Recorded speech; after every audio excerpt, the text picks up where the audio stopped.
The gentleman from Texas, Mr. Gohmert, is recognized for 5 minutes. Thank you, Madam Chair. Appreciate witnesses being here today. In East Texas, where I'm from, we produce lignite, but in order to use the lignite, we have to import coal, normally from Wyoming, and so we've been very grateful for that.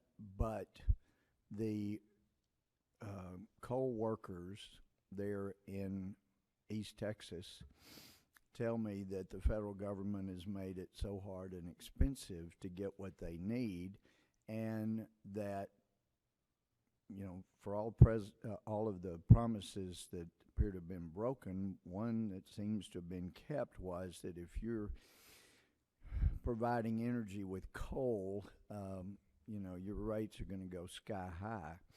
So I'm just curious, Mr. Johnson, is it possible that the premature retirement of coal-fired power plants by the Obama administration could have something to do with the decrease in demand? Boy, that's a good question. Absolutely. There's no doubt that that's contributed. The natural gas prices are of course hurting coal production a lot, but they're not going to stay low. We all know that.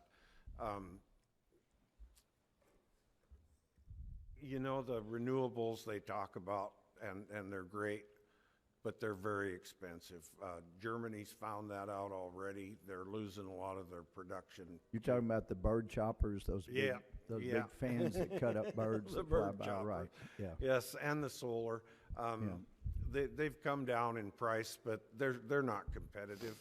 Well, and something that a lot of people pushing those don't normally bring up is the fact that if you're going to use solar and wind, you have to double your production lines. You have to double the transportation costs, the wires, all of the things that are required to get electricity in, because although some would argue that the sun shines all the time, the truth is, though it shines all the time, we only see it half the time here on Earth, and therefore you have to have energy generated from other places.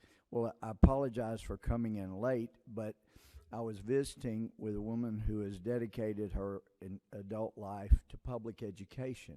She's from the Apple Springs Independent School District, and we were visiting outside early in the hearing, but I was able to hear some from the monitor.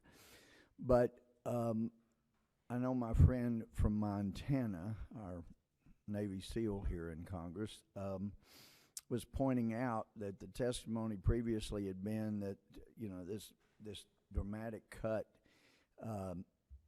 in use of carbon-based energy may lower the level, or may raise the level of the ocean's 3 widths of pieces of paper. And I'm still struggling to tell somebody with school district dedicated to public schools who, as she says, we're landlocked by federal land. We get no taxes from the federal land. We have massive amount of renewable resources in our pine trees. They're not sequoias, they're pine trees. Come back every 15, 20 years. Well, the locals and the state school districts were promised, if you let the federal government help you by managing this land, let us take over the land, you'll have more money from your schools and local government than you ever dreamed of.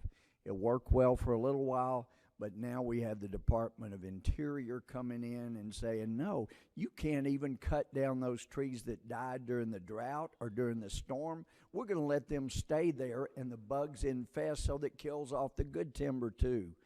It is doing grave damage. And so I'm very sympathetic. And when people say the solution is to take 200 square miles of your land and put up bird chopping windmills, that's not always the best way to go either.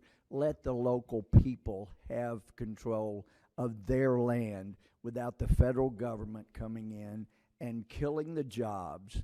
And just finally, the 80-year-old lady from Carthage that told me she's afraid the way the energy is gotten hard to come by in East Texas, that she was born in a home with only a wood-burning stove, and she's afraid that's the way she's going to go out. And I regretted to tell her that this administration wanted to take away her wood-burning stove. I yield back.